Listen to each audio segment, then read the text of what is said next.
So we should start the teaching right away.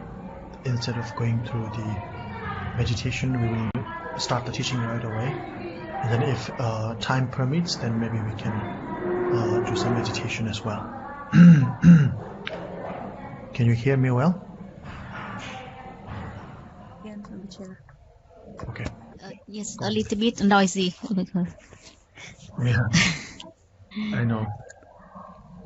So now we are covering the human beings, I think, right? Yes, Rinpoche.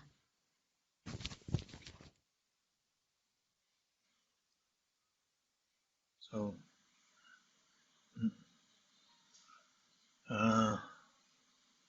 okay, so let me just read through the books. So it's on the page number 78,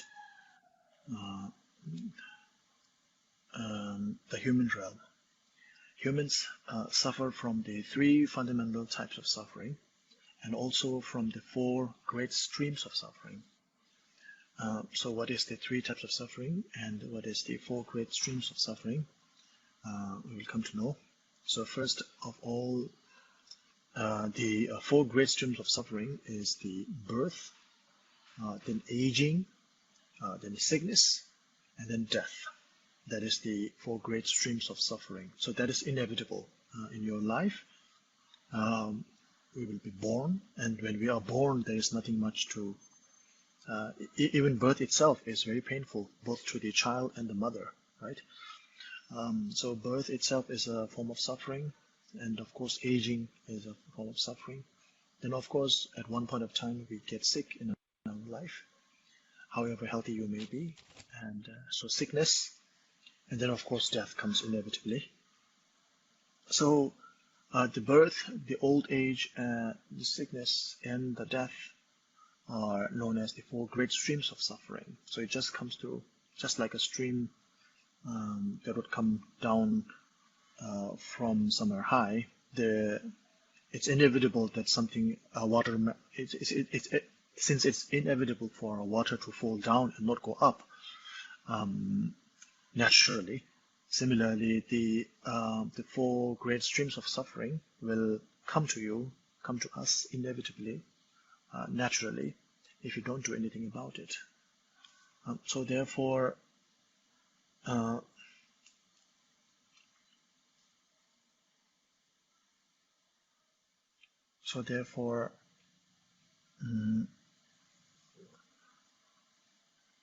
sufferings of birth, old age, sickness, and death are inevitable, and they are known as the four great streams of suffering. Now, other human sufferings are the dread of meeting hated enemies. So you are dreading to meet someone whom you dislike, and then also scared of losing the ones that you love. And another form of suffering is of not getting what one wants, or of encountering what's something you don't want. So these are known as the. So these one, the suffering of not getting what you want and encountering what you do not want. This is not called the three fundamental types of suffering. The three fundamental types of suffering comes below, actually. Yeah.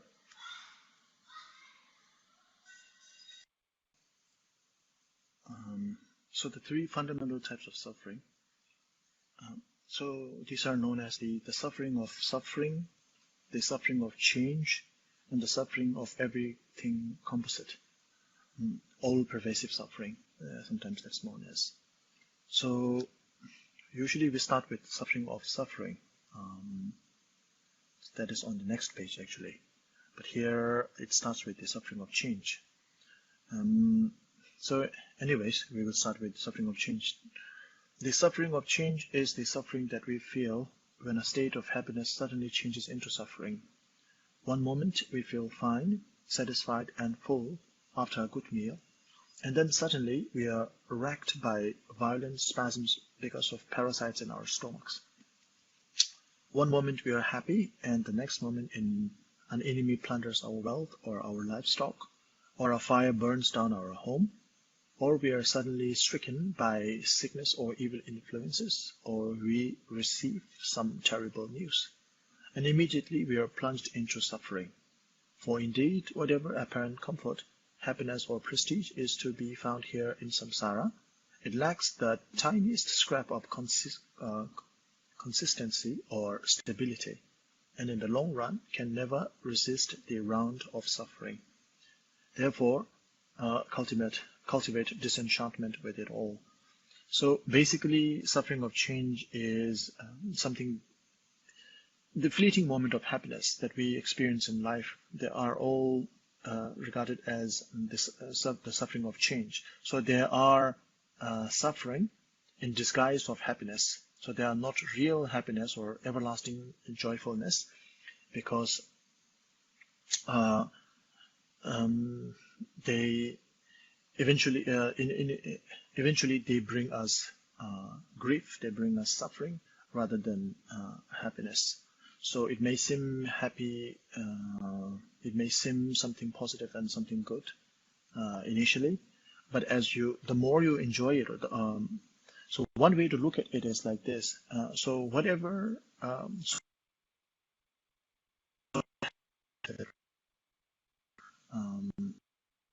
whatever as in happiness in our life. So let's say like a very good meal. A good meal is supposed to be it's a stature for it's a marker for happiness, right? To have a good meal, to have a good bed, and so on and so forth. But if you have a great bed, and if you keep sleeping in the bed for years and years and years, then you get tired and you get bored, and then you have you will have wound in your back. The same thing goes with the food. The food you eat is something that is supposed to bring you joyfulness. But if you keep eating if let's say pizza is your favorite food, and if you keep eating pizza nonstop for 24 hours, then the very thought of pizza will actually make you throw up. So the so-called marker of happiness in our material world, the more we use them, the more we consume them, the more we consume them, the more we get disenchanted with them. So therefore, it shows that eventually this is not really the things that we want. That is not really something that we should be wanting for, something that we should be striving for, because it is not an everlasting piece of happiness or everlasting and stable state of happiness that you should be pursuing. Now, the next is the suffering of suffering, or as it's written here, the suffering upon suffering. So the suffering upon suffering it's a little bit easier for us to recognize, because this is what we regard as suffering in general. So we experience the suffering upon suffering when before one suffering is over, we are subjected to another. We get leprosy, and then we break out in boils too, and then as well as breaking out in boils, we get injured. Our father dies, and then our mother dies soon afterwards. We are pursued by enemies, and on top of that, a loved one dies, and so forth. No matter where we are reborn in samsara, all our time is spent in one suffering on top of another, without any chance of a moment's happiness. So suffering of suffering is what we regard as suffering in general. So usually what we in the monastics we used to say that how do we define the suffering of suffering and suffering of change? We used to say that suffering of change is something that all the materialistic or the worldly people regard as something pleasant. So everything that you regard as pleasant with a worldly mindset is actually suffering of change. And everything, of course, that you regard as suffering and with a worldly mindset, that is of course suffering. So the suffering of suffering is very easy to understand. It's like getting sick, losing your loved one, so on and so forth. All these things are suffering of suffering, or suffering upon suffering, one suffering after another. The suffering of change is something that we do not consider as suffering in our in our ordinary lifestyle. We usually think of that as something pleasant, something as a goal, as a pursuit of our happiness. We look forward to that. But if it's really the ultimate source of our happiness, then the more we enjoy it, the more we use it, it should become more and more pleasant. But instead, it becomes less and less pleasant the more we use it. So that shows that ultimately it is not the source of it's not the source of happiness, but it is suffering in the guise of happiness. So therefore, it is called the suffering of change. Now, the third and the final fundamental suffering is known as the suffering of pervasive conditioning. And here it's said, here it's written as the suffering of everything composite. So usually we call that the suffering of pervasive conditioning, or sometimes all pervasive suffering. So what it means is it's because of the suffering of everything composite, the third suffering, the suffering of the all pervasive, suffering of pervasive conditioning, that makes it possible for us to go through the suffering of suffering as well as the suffering of changes. So, okay, so now we will go through what the suffering of everything composite or suffering of all pervasive conditioning means. Now, some of us might think that things are going quite well for us at the moment, and we do not seem to be suffering much. In fact, we are totally immersed in the causes of suffering. The reality is that we are totally immersed in the causes of suffering. For our very food and clothing, our homes, the adornments and the celebrations that give us pleasure, are all produced with harmful actions. As everything we do is just a concoction of negative actions, it can lead only to suffering. So, for example, a food, no need to mention about how the food was produced in the first place. But when you cook the food, when you boil the water, how many germs that we kill? We covered that part earlier. So, especially in today's pandemic time, there's no other choice but to use sanitizer to keep ourselves safe. But at the same time, when we do that, we are killing hundreds of thousands of germs. So every day we are doing this thing. And when we boil, we don't drink water that unless we boil them. And when we drink boiled water, when we boil the water, we are killing so many sentient beings as well. And so our very livelihood is actually based on harmful actions. This is a very small example. As everything we do is just a concoction of negative actions, it can only lead to suffering. Example, consider tea and tsamba. So how you procure the tea and how you make the barley, the tsamba, and all these things. If you look at their stories, how it was done, and of course you will realize that everything, the very thing that sustains us, the very object that acts as the sustenance for us is actually bringing us down in the sense of in the sense of creating negative karma. So, for example, a food is something that is supposed to protect you. We eat our food for our sustenance. But when we eat the food actually comes from so many negative, harmful actions. The food was procured through so many harmful actions, whether you admit it or not. If you think carefully, you will realize that it has been done so. And when you realize all that, then since the very food that we eat to sustain ourselves has been brought to harmful actions, and because of harmful actions, there will be harmful. If there is a negative cause, there will be a negative result. So because of the harmful actions, there will be harmful consequences, and which we have no other way but to experience them ourselves. The reason the H.E.Tongkhor Rinpoche used the example analogy of tsamba and tea is actually that tsamba is the staple diet of Tibetans. So back in the day, maybe not nowadays, but back in the day in Tibet, the tsamba is the staple diet of Tibetans. So we eat tsamba for breakfast, for lunch, for dinner, for snacks, for everything we eat tsamba. So that's why tsamba is a staple diet. It's quite prevalent in everybody's life, day-to-day life, daily life. So such a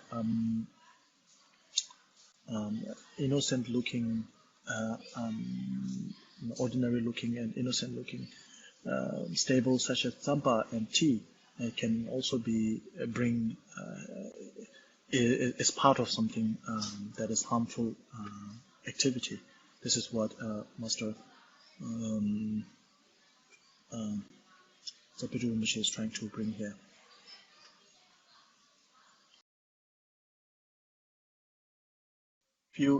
Couple of years ago, there was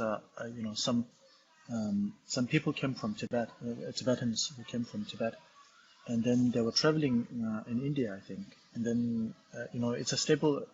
People who live in Tibet, and especially the older generation, they still rely so much on the tsamba. So wherever they travel, they would bring their tsamba with them. And one such Tibetan traveler actually brought tsamba with him through the airport. So he was carrying the tsamba. Tsamba is like it's a white flower, so it looks very much like drugs, So the airport security was really alarmed, and then they put him aside and asked him what this is, and they keep asking questions. Why are you taking this? Because if you are taking flour and other things, you can buy anywhere. But tsamba has to be processed through a certain sort of way, and only certain people make very good tsambas. So that's why we take tsamba from our reliable sources to wherever we are going. So that's why he was carrying tsamba in his bag, and then the police were the security were, he was held up in the security, and then he tried to eat the tsamba to prove that this is not something harmful. And the police actually got more scared, thinking that this guy is trying to eat drugs.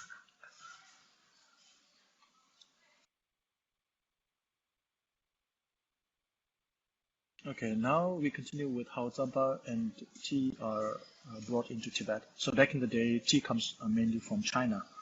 So it reads here, where tea is grown in China, the number of small creatures that are killed while it is planted, while the leaves are being picked, and so on, would be impossible to count.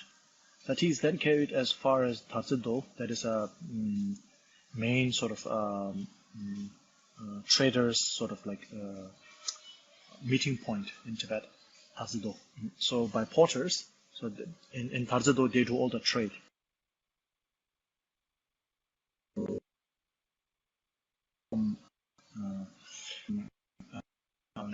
The books and this and that. So you trades there. So this is the trades the trades capital of Tibet back in the day. So the tea is then carried as far as Tazido by porters. Each porter carries a load of 12 6-brick packs, taking the weight on a 6 brick packs means the teas are actually made into a brick-like, and so the tea is actually big, like a brick. 12 6-brick packs, taking the weight on a band around his forehead which wears away his skin. But even when his skull shows through, all white, he carries on. From Doto onwards, Zo is the Zo is a breed of cattle similar to yak, actually more stronger than yak. So when a yak and a cow mates, when a yak and cow mates, a Zo is born. So Zo is very strong. Zo is stronger than yaks. So Zo, yaks, and mules take over. Their backs breaking, their bellies perforated with cuts, patches of their hair shaved away. They suffer terribly from their servitude. Then bartering the tea involves nothing but a series of broken promises, cheating, and argument until finally the tea changes hands, usually in exchange for animal products like wool and lambskins. So the Tibetans would give animal products like wool and lambskins, and then you would get the tea from the Chinese traders. Now wool in summer before shearing is crawling with fleas, ticks, and other small creatures as numerous as the strands of wool themselves. During shearing, most of these insects are decapitated, cut in two, or disemboweled. Those not killed remain stuck in the wool and suffocate. All of this can only lead to the lower rebirths. As for the lambskin, remember that newborn lambs have all their organs of sense, and they feel pleasure and pain.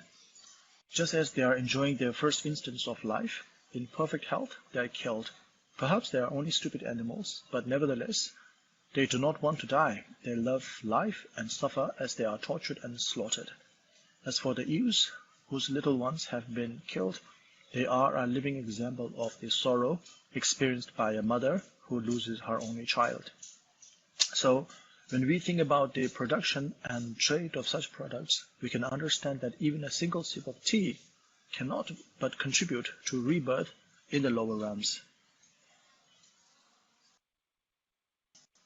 Now, look, the have to be plowed. Each forest is all linked and buries underground on the surface. Wherever the plow is followed by small fish, all those creatures. All the aquatic animals in the water are stranded on dry land, while all the creatures living on dry land are drowned. Likewise, at each stage of sowing, harvest, and threshing, the number of beings killed is incalculable. If you think about it, it is almost as if we were eating powdered insects when we eat the tsampa.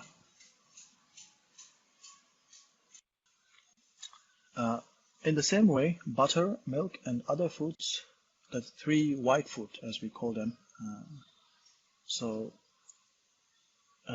the three white foods and the three sweet foods that we consider pure and untainted by harmful actions. When we make the Dharma for offering to the deities, we make these 6 ingredients are necessary: the 3 white and the 3 sweet. Butter, milk, and yogurt are considered the 3 white, and sugar and molasses and honey are considered the 3 sweets. So when we make Dharma, we need to have those ingredients. So having such a food is considered the pure food. Anyway, so the so-called the white food and the sweet food, which is considered pure and untainted by harmful actions, are, if you look at carefully, are not so at all. The majority of baby yaks, calves, and lambs are killed. Those who are not, as soon as they are born and before they have had a chance to suckle even a mouthful of their mother's sweet milk, have a rope tied around their necks and stay tethered to stake during pauses on the road and to each other during journeys, so that every mouthful of milk, their rightful food and drink, can be stolen by us, the human beings, to make butter and cheese. By taking the essence of the mother's body, so vital for the baby, we leave them halfway between life and death. When spring comes around, the old mother animals have become so weak that they cannot even get up from their stalls. The calves and lambs have mostly starved to death. The survivors, weak and skeleton-like, stagger about almost dead.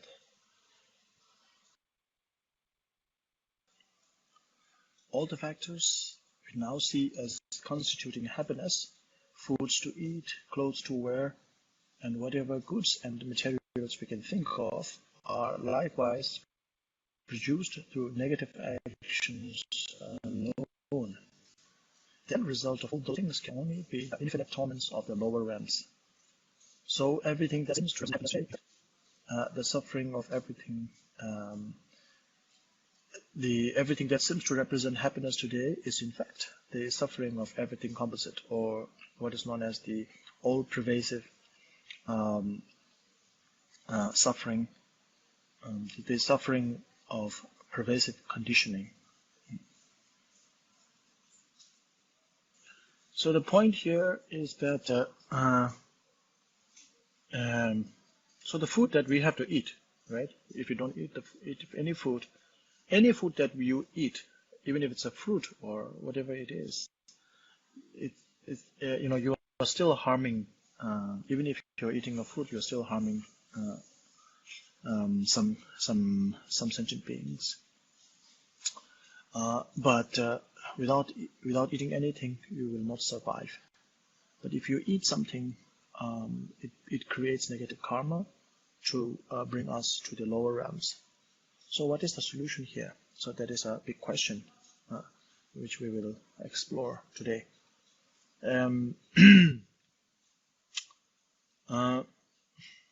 So on this note, we will go into meditation on the three sufferings, or the suffering of human beings in general.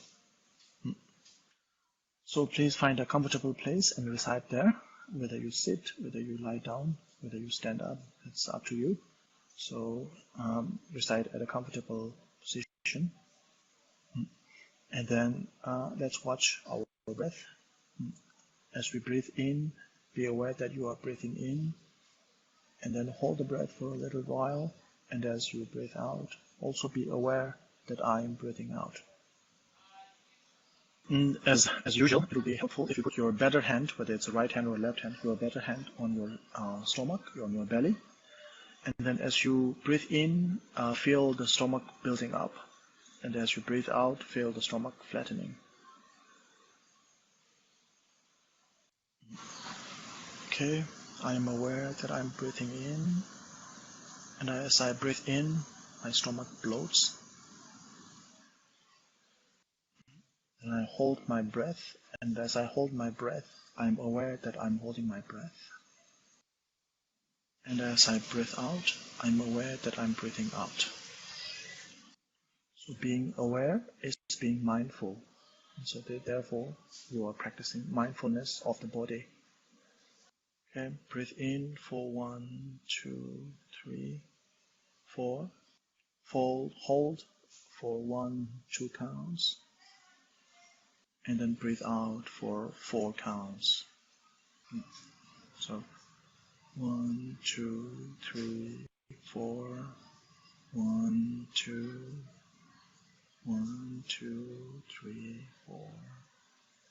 1, 2, 3, 4. 1, 2.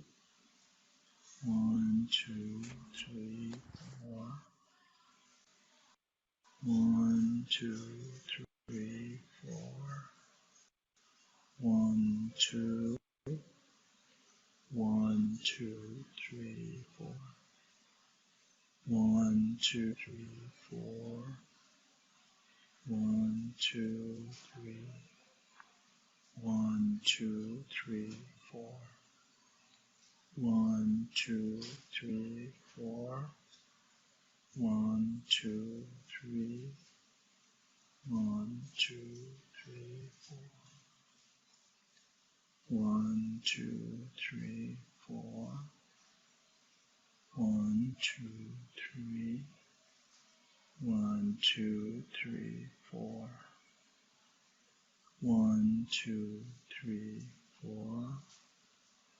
1, 2, 3. 1, 2, 3, 4. 1, 2, 3, 4, 5. 1, 2, 3. 1, 2, 3, 4, 5. 1, 2, 3, 4, 5. 1, 2, 3.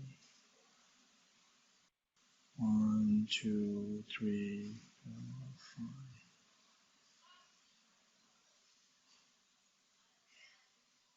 So this is being aware of your physical movements, or what we call the mindfulness of the body, or the mindfulness of the body, bringing awareness to the activities of your body, physicality.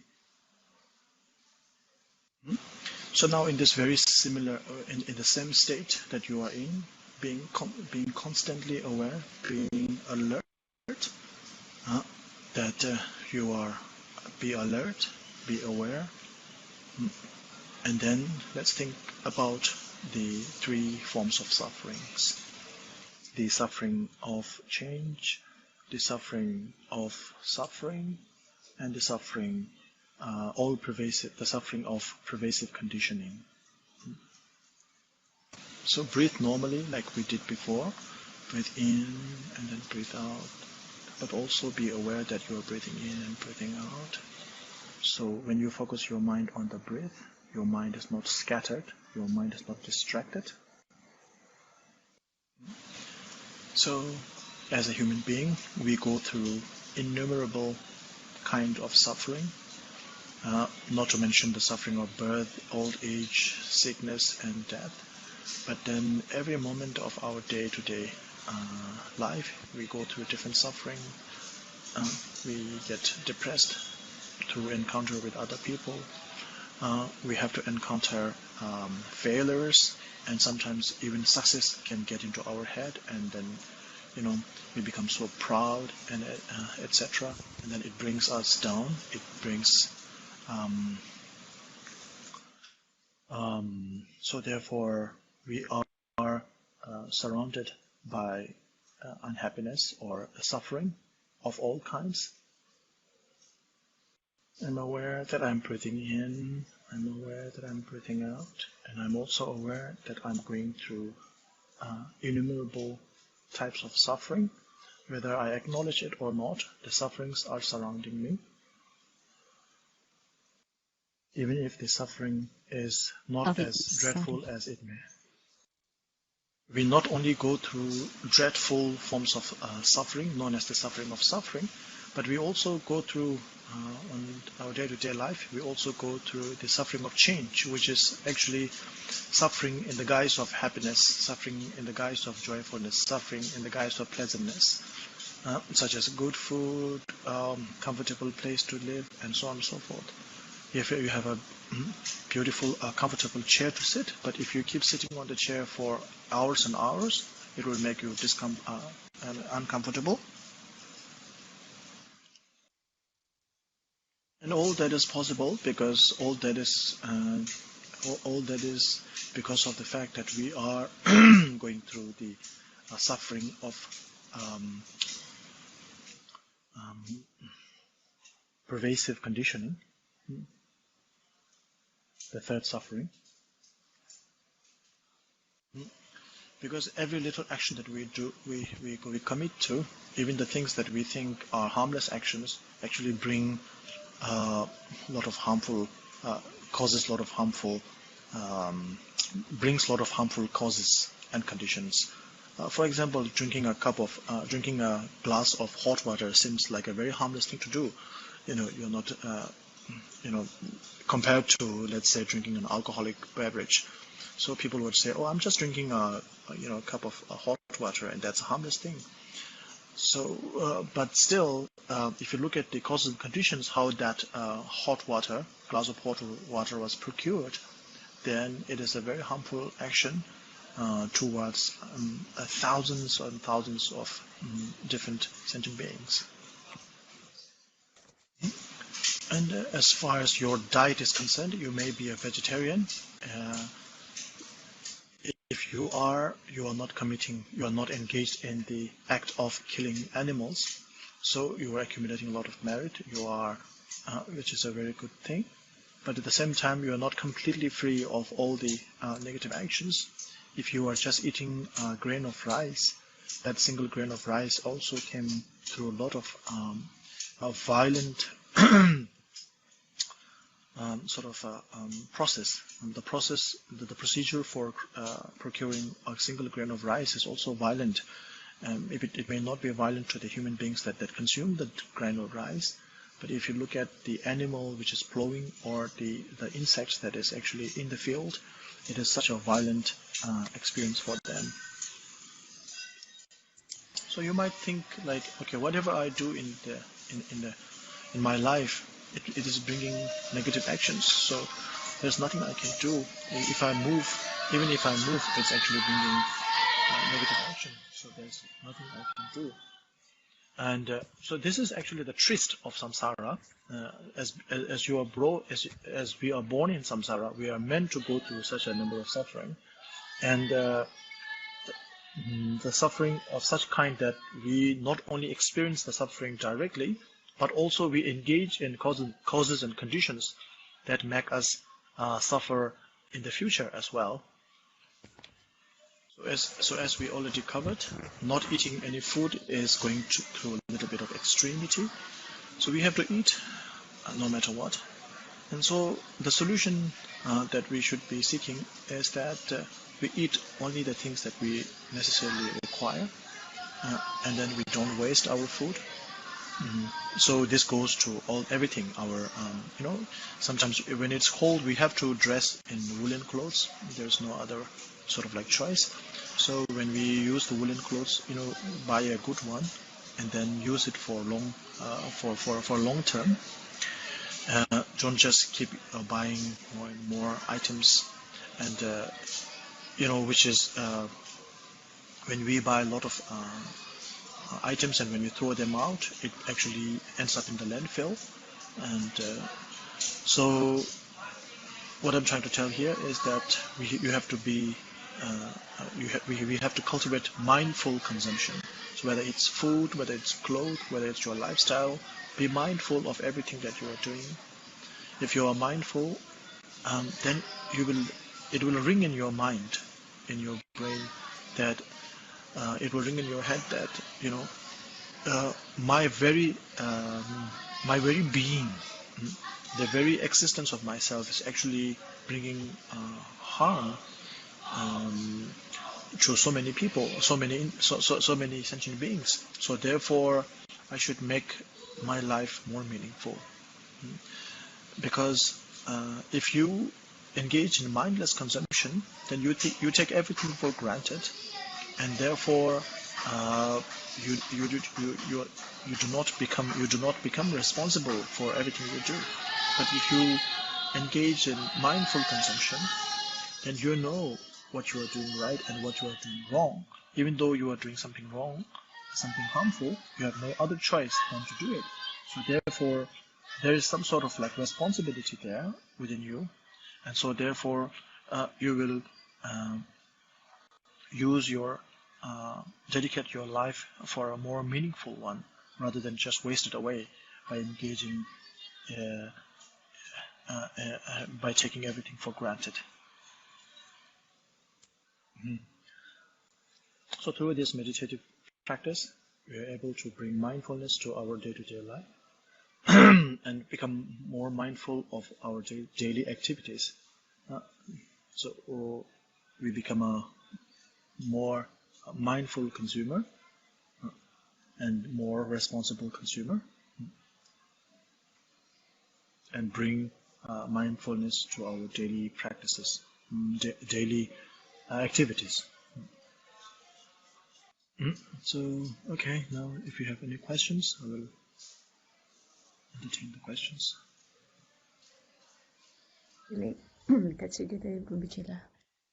We have a couple questions. I'll read the first one. Prostrate to Rinpoche. Based on Patrul Rinpoche's statements that the three sweets we consider pure and untainted by harmful actions, they are not so all pure. So should we stop picking those offerings? Thank you, Rinpoche. Oh yeah. So as I said earlier, doing so will be taking things a little bit to extremities.